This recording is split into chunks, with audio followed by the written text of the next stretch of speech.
Blog Talk Radio. Well, here we go, ladies and gentlemen, across the country, and Tuesday's center stage, front and center, is Cleveland, Ohio. So we move over the Rock and Roll Hall of Fame. We don't concentrate on the Browns and who's quarterbacking. We'll put the Cavaliers off to the side unless Craig Elo decides to come back in here, which he does. But it's the American Sports History Podcast hosted by my brother, a mentor, a friend, Peter Ray. Yours truly, Mark Mancini, producing in Los Angeles. It goes by quick, 347-205-9631. But you can catch the archive version on blogtalkradio.com/Mancini Sports Podcast platforms where you subscribe to podcasts powered now by Mancini Media. So it's more him, less of me. Let me lay the red carpet down, put the podium in its place, and hand off the mic. First of all, Peter, how are you? Second of all, how can people get a hold of you? And third of all, another great guest coming through your show. And it's too bad next week's an archive, but boy almighty, I am so blessed to produce this each and every Tuesday for you. Hi, Mark. Well, thank you. I appreciate that. I'm doing well. I have a YouTube channel. It's my name, Peter J. REA. I'm on Facebook. People can send me a friend request. I'd be happy to accept it, and we could message. You're absolutely right. Tonight's guest is the author of the book. The title of the book is Steve Kerr, A Life. It came out last year. Steve Kerr won 5 NBA championships as a player, 4 as a coach. Wow. And this tremendous book that came out last year. We have the author on tonight.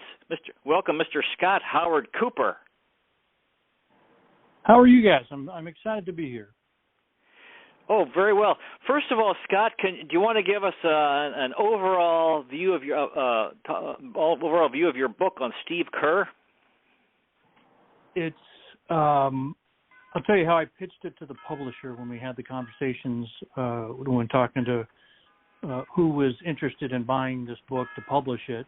I said it's the story of a guy with a unique career but a fascinating life. It's amazing to dig into this personal story. Forget the unlikely events that led to him stacking up all those championships that you mentioned. Just his life story, away from the court, growing up in parts of the Middle East.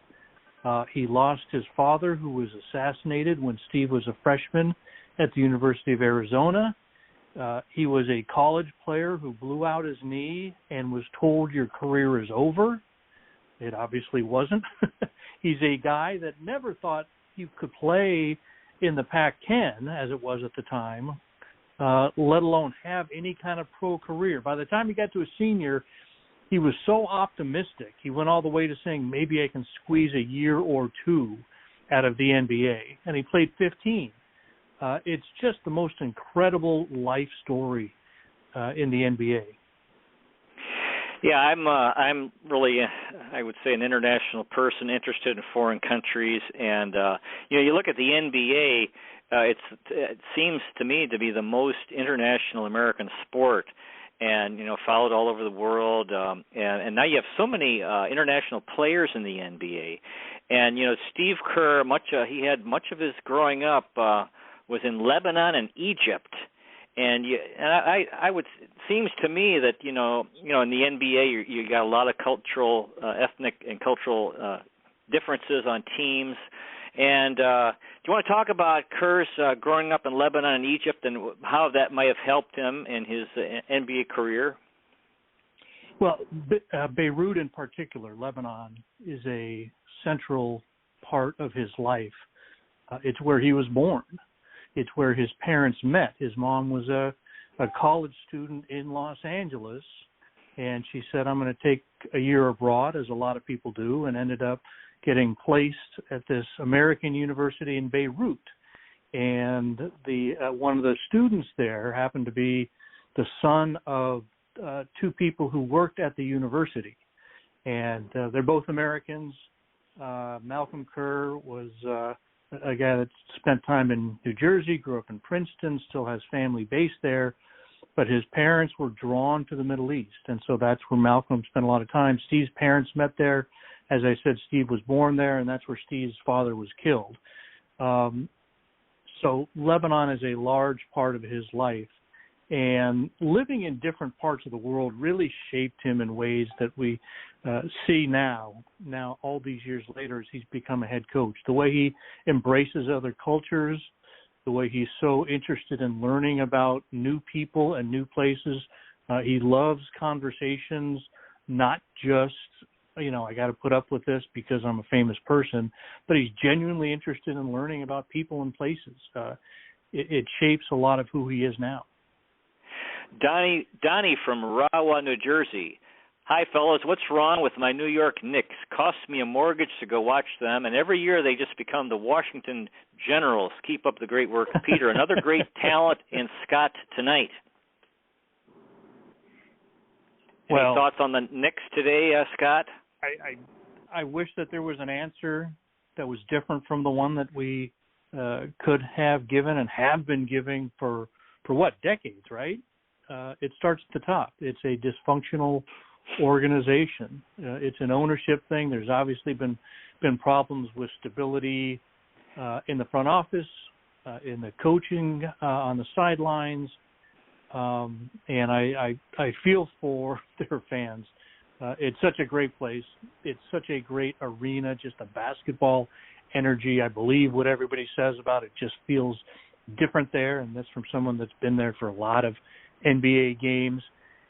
And to say the mortgage payments are just going down the drain, that's what really hurts, that the product has become so expensive, not just in New York, really everywhere, but in New York in particular.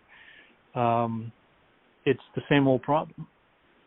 Yeah, what's interesting is they were able to bring in Phil Jackson, who had this tremendous background, and of course Steve Kerr felt strongly tied to him because of their time together with the Bulls, and looked like Kerr was going to be the Knicks head coach, and then of course he made the shift to what became a perfect situation with the Warriors. And then what do you think would have happened if you think Steve Kerr could have made a dent on that situation there with his good character? If he had been hired by the Knicks? No. Okay. A dent, maybe. There may have been that credibility boost. He would have certainly invested himself 100%. He wanted to be there. He accepted the job. He desperately wanted to coach for Phil Jackson, wanted to work for Phil Jackson. Felt that Phil basically gave him a new lease on life when Phil brought him to the Bulls and then gave him such a large role. So he wanted to be with Phil, and Phil had envisioned Steve Kerr as a future coach long before either of them were in that New York situation. I think he could have made a slight difference in that regard, but Steve would not have liked it there. One of the reasons he chose not to go was not only because the Warriors were a better situation in a lot of different ways, was because he was very concerned about the ownership situation that we just alluded to a few minutes ago. Saw that there were problems bound to happen, and that's one of the reasons he turned away. Albert from Poway, California. Scott, do you think San Diego will ever get another NBA team? Unfortunately, no. Great city, large market, has lost an NBA team twice and had an ABA team also dry up, which isn't necessarily unique. Those were obviously a long time ago, but I just don't get the sense. I know that a lot of people in Poway would probably love that just because it's close and being able to go to games, but I don't see it happening. And I can't figure out the San Diego situation in general. I don't know exactly what's going on there. I'm a lifetime Californian, but all you hear about, not all you hear, but most of what you hear about teams leaving, whether it's football teams or basketball temes. I'd love to see the Padres get some traction. I don't want them to get too much traction because I'm a Dodger guy, but I'd say it's a real long shot. When you think about teams and cities rather, an NBA expansion, I don't think San Diego is that close to the top. Yeah, like they say, San Diego has the smallest market. The Pacific Ocean to the west, LA to the north, the desert to the east, and Mexico to the south, which is I don't think the Mexicans are really into basketball. I may be wrong, but of course it's an international border as well. Albert from Russ from Modesto, California. Steve Kerr adapts to the players. He was offered that Knicks job, said no to that circus act, found a winner in California. I feel for that listener. In other words, the hard times as a Knicks fan. Harry from Braintree, Massachusetts. Hey, Scott, we need the rivalries in the NBA again. I heard this year on Christmas, Denver and Phoenix playing each other. That's a joke. Give me Celtics, Lakers, Sixers, Lakers, Bulls, Pistons. Boy, you're right. And I think that pretty much everybody would agree with that. My sense on the Christmas Day games is that they're trying to spread it around a little bit. Obviously want marquee teams, big names like some of the Nuggets players have and some of the Suns players have. I think that they're just trying to not make it Lakers, Warriors, Knicks, Celtics. They would like to market there, even if they wouldn't like the Knicks as a great success story. Unfortunately, I think it's going to continue. Yeah, they want to spread it around. Back to the Steve Kerr's life. Now the time he lost his father was murdered, as you mentioned, right at the beginning of his first year of college. He was going to play college basketball, and it was a public murder, really international news. And I think what's interesting is how they told him, reading your book, they said, "Hey, Steve, you can take some time off," and he said no because he was on a team, he needed support, and it seemed like that the college he was, I guess, in Arizona, it seemed to me that there was just so much, he got so much support, and that death of his father, it didn't destroy, it seemed to fuel him in a way that he just, he had this terrible wound, but instead of becoming self-destructive, he really. It seemed to fuel him in his career, and to me, it seemed like. Well, you mentioned the support that he got there. It was amazing. The entire city, all of Tucson, rallied behind him. He came out and, as you said, declined to go to Lebanon for the funeral. Said, "I would be sitting there. At least here, I want to stay with my team." It wasn't I want to play basketball. It was I need to play basketball. He needed to keep moving. He needed to have that distraction. He needed to have something to do, not sit on airplanes for 2 long rides there and back. And had an amazing game. They played Arizona State, and he comes off the bench. He's a freshman. Starts hitting shots. Then he hits another one, and then he hits another one. And I talked to people who were at McHale Center that night at the arena, and they give it that old line about the hairs on the back of your neck standing up, because that's what it was like. And the whole town came together behind this freshman who had gone through so much, and they supported him. He forever endeared himself, and he has loved Tucson ever since. It's amazing because he was barely recruited in high school. He didn't sign with Arizona until after his high school graduation, and that was only because Arizona was coming off a 4-win season, had one scholarship left to give, and Lute Olson saw him by accident and said, "Yeah, okay, sure, for 1 year, then I'll recruit over him and replace him." And you look up now, Steve then, and still to this day, is the most popular athlete in University of Arizona history. It's amazing. Yeah, and no, moving on in his life, I thought one of the key time, the fact, as you mentioned, he never thought he'd have this 15-year playing career in the NBA, and it seemed to me, based on reading your book, that one of the key moments was with the Chicago Bulls, when he got into a fight with Michael Jordan in practice. And, Jordan is so intimidating. Everybody's afraid of him, and people, he would kind of bully people or push people around, and everyone's scared, like, oh, wow, if Jordan gets mad at them, they'll get released, something like that. And so, but it seemed to me that, and after that fight, he really earned Jordan's respect. And then, and of course, Jordan passed him, and Kerr hit that big shot that helped win the NBA Finals in for the Bulls in '97 maybe, and so that seemed, and if you do that, if you help a team win an NBA, that's gonna propel your career. You want to talk about that, about Kerr on the Bulls and that incident with Jordan and that whole saga? It gets even better because he was close to retiring. He was telling people he had been in Cleveland, got traded to Orlando, barely played in Orlando. The Magic thought so little of him, they didn't even have a conversation about bringing him back at the minimum. And he's a free agent, and it goes through July, through August, through most of September. He's not getting a single offer. And he's telling people, I think I may have to retire. I probably should call Lute Olson and see if I can go back to Tucson as a grad assistant and work on becoming an assistant coach and then a head coach one day.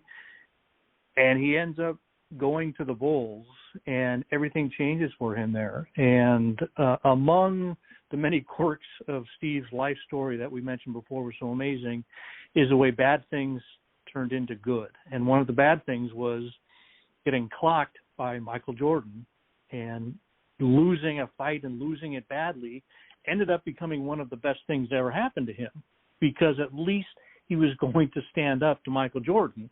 And Michael wasn't used to that. People were afraid of him. He was very intimidating. He was a bully. He would push people around. And here finally was a guy that would stand up to him.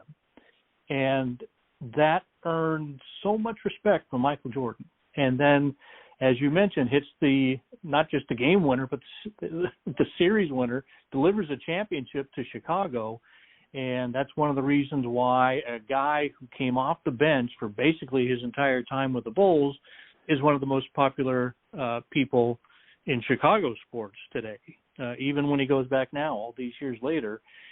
And that's part of the Steve Kerr storyline as well, that bad things turning into good things, and getting in a fight with Michael Jordan turned out to be one of the best things to ever happen to him. Gary from New Rochelle, New York, top 5 guards of all time: Bob Cousy, Walt Frazier, Nate Archibald, Magic Johnson, and Jerry West. What are yours? Oh, gosh. Off the top of my head. That's tough. I'm going to miss somebody because it's off the top of my head. In no particular order: Magic, Michael Jordan. Did he have Michael on his list? We're talking guards or point guard?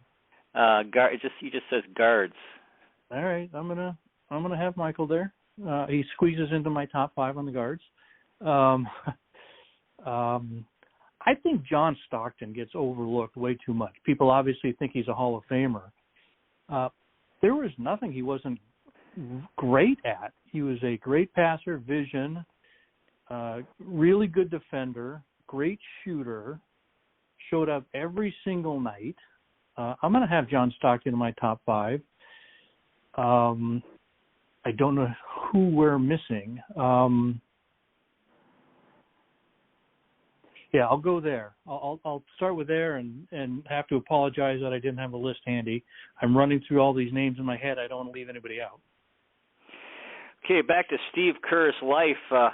What's interesting is that the Jordan, everybody dispersed in Chicago, and he ends up with the. You see this guy, how he always ends up in good situations. He ends up going to the Spurs. One of the great, really a dynasty team over the last 20 years. Wins a couple more titles. You want to talk about his time with the Spurs? It was very strange because he was not a fit there at all, and they gave him big money to come there. Greg Popovich was not a guy who liked the three-point shot. Thought it was just a gimmick. Now, remember, this was in the 1990s when the game was much different than it is now. At this point, Steve would be getting truckloads of money just because the three-point shot has become so much more valuable. Popovich did not like the three-point shot, and that was Steve's strength. And Popovich loved defense, and that was not Steve's game at all. But they end up bringing him on. He's this veteran influence, has trouble fitting in, goes long stretches where he doesn't play. And to be honest, for a guy that is so associated with that team, mainly because of Pop and because he was there for championships, did not have a big contribution at all. That's kind of what makes it strange. And then, of course, he ends up getting becomes the coach of the Warriors, and you could say it was perfect timing, or you have to give him credit. And what's interesting, I think, about the Warriors is here they of course, the year they won 73 games, and he had horrific back pain. And but then I think the thing that strikes me is you wrote this book before. They just won the title this year, and they had the KD era. KD comes and then goes, and then they have these horrific injuries, and they're really down and out. And then they win last year again, and I think that's really impressed me. You want to talk about his time with the Warriors as coach? It's been a proving ground in all the best kind of ways. He had wanted to be a coach for so long. As he was leaving school, he thought maybe coaching, maybe athletic director. He wanted something in sports. But then as he got into the NBA more and more, he got away from the administration part and didn't consider that anymore. Knew for a long time he wanted to get into coaching and had a lot of offers almost as soon as he left. As soon as he retired as a player, a lot of people thought that this guy had coaching superstar all over him and turned them down because he had 3 kids at home and felt like he'd been gone enough as a player and wanted to be around to see his kids grow up. And so stayed away from coaching for a long time. And finally, when Phil talked to him about coming to the Knicks, thought it was time. And then the Warriors got involved, and he couldn't turn his back on that. So he knew he wanted to do it. And to say that it has been everything he hoped for would be a massive understatement. It's been so much more than he could have hoped for, I would have to think. He's been with an organization he loves in a part of the country where he wanted to be. And remember, he was GM of the Phoenix Suns when he tried to acquire a guy coming out of Davidson named Steph Curry and thought that he had Steph on a draft night deal with the Warriors, thought he had Curry coming to the Phoenix Suns. So what happens? He ends up with Steph Curry with the Warriors. It's been amazing how it turned out. It's been a dream scenario. He proved that he could coach. I know a lot of people don't want to give him credit, partly because he's become unpopular to some people because of his political views, partly because there's this sense with a coach of any loaded team that, it's just roll the balls out and I can coach this team. It's no big deal. If I had that roster, I would have won as well. But he has shown a remarkable ability to adapt, and there's been some different players he's had to work in. He relies a lot on his assistant coaches. But he's been a unifier in that team, not just in the locker room, but throughout the organization in a lot of different ways. He's been a great success. For me, the most important thing in life is to have good character. That people want to have material success. They want to do well financially, and so that's fine. And they want to achieve things. But to me, more important than that is to be a good person. And as I read your book, the thing that impressed me and inspired me was I thought, is that I feel like Steve Kerr is an example of how good character does lead to success, and how the fact that this guy didn't have much talent, but he was just so persevering and strong-spirited. I love the part you mentioned when I think he was on a basketball team, international team, and they were in Europe, and the bus stopped at Gibraltar, and they were all, like the entrance to the Mediterranean Sea, very historical place, and a bunch of players were just going to sleep on the bus. And he got on the bus and said, "Get the hell off the bus! This is a great opportunity. Come on, what the hell's wrong with you? And you got to see Gibraltar." So they and again that shows courage is an undervalued trait that because you can't obviously you can get in trouble with courage, but he showed it with Jordan. He showed it that scene in Gibraltar, and then this you talked in your book about how he would now as coach he goes to here. He shows up every game at the arena there in Oakland or in San Francisco now, and he knows like vendors by name and security guards, and asks them about their families, and you think, wow, and as a player you talked about how he would tell them like, hey, I'll do anything you need to do in terms of the press. And so to me, just being he was a good person, strong, and he was patient, and he had this humility, and he had all these really good qualities. And do you want to talk about his good character and how that played a role in his life and his success? One of the most well-liked guys in the NBA for probably 4 decades now.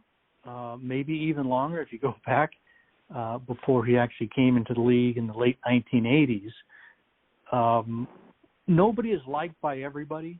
It's just impossible, especially in sports where a lot of it is about making difficult decisions as a coach and as a GM, or fighting for roster spots and getting in fights with teammates as a player.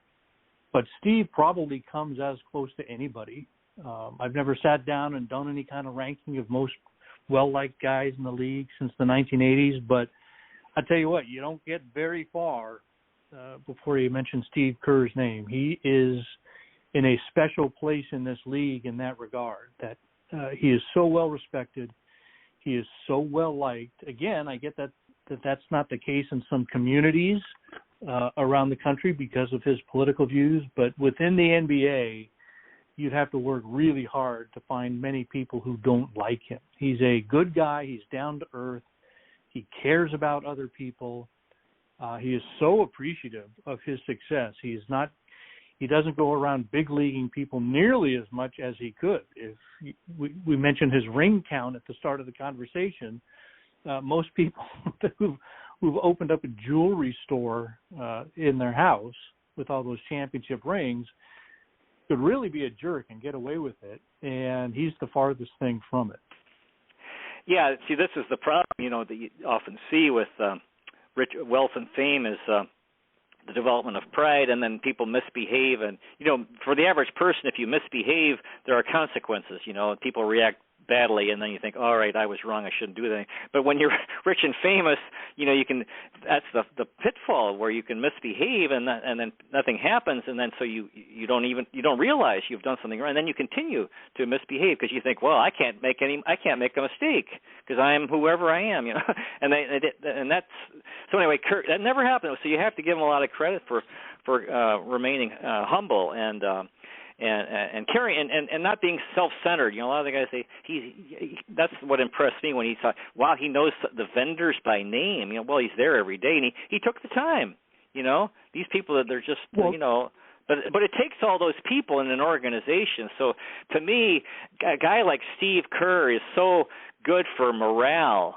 Morale is so important for the spirit, not only in the team, the front office, the whole organization. So a guy like that I think that's such an important thing that he does, wherever he is for the morale is really high because of him.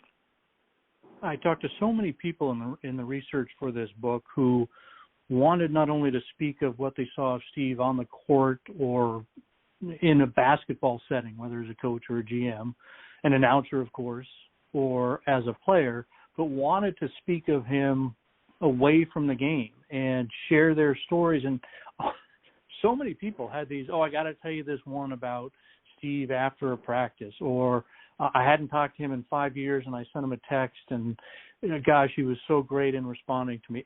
There's so many people that have stories just on how he has made a positive impression in a personal way, not just basketball conversation. Yeah, that's so inspiring for me because a lot of people think, there's a lot of ignorance. People think, you got to be a jerk, you got to look out for number one, and you have to, and I don't believe that. And I believe that good character, in the long run, does pay off, and it does lead to, and he's a good example of that. So that's just your book is a wonderful. Shows that very well, and I think it's very inspiring. Our guest has been Scott Howard Cooper, author of the 2021 book, Steve Kerr, A Life. Wonderful book. I highly recommend it. Scott, the time has flown by, our 30 minutes. Do you have any final words for our audience tonight? Just that I hope people enjoy reading it as much as I enjoy writing it. It was a lot of work, but a lot of fun. I hope the energy comes through. He is a remarkable story. It's certainly a basketball book, but there's a lot of human interest in there as well. I hope people enjoy it. And you're working on a book now. Do you want to talk about the book you're working on now? I am hard at work on a book that involves another one of the all-time good guys, John Wooden. I'm taking a look at UCLA basketball's great success from the mid-'60s to the mid-'70s in particular. It's basically the arrival of Lou Alcindor to the departure of Bill Walton, superstar center to superstar center, and the constant winning set against the backdrop of America in a very challenging time. It's all about time and place. College campuses, Los Angeles in the 60s and 70s, and America as a whole going through Vietnam and Summer of Love and Bobby Kennedy and Martin Luther King and Richard Nixon. It is all about the backdrop of the society at the time, and here's this machine that just keeps running and churning out the championships. It's called Kingdom on Fire, and it's coming out in spring 2024. Well, we'll look forward to your book on John Wooden and UCLA basketball back in the day. It's been wonderful having you on the show, Mr. Scott Howard Cooper. Next week we have there's going to be an archive show. A week after that, in 2 weeks, Bill North, MLB star player from the 1970s, won a couple World Series with the Oakland A's in the early 70s. Dear listener, may the road rise to meet you. May the wind be at your back. May the sun shine warm upon your face and rains fall soft upon your fields. And until we meet again, may God hold you in the palm of his hand. Good night, everybody. Thanks again, Mr. Scott Howard Cooper.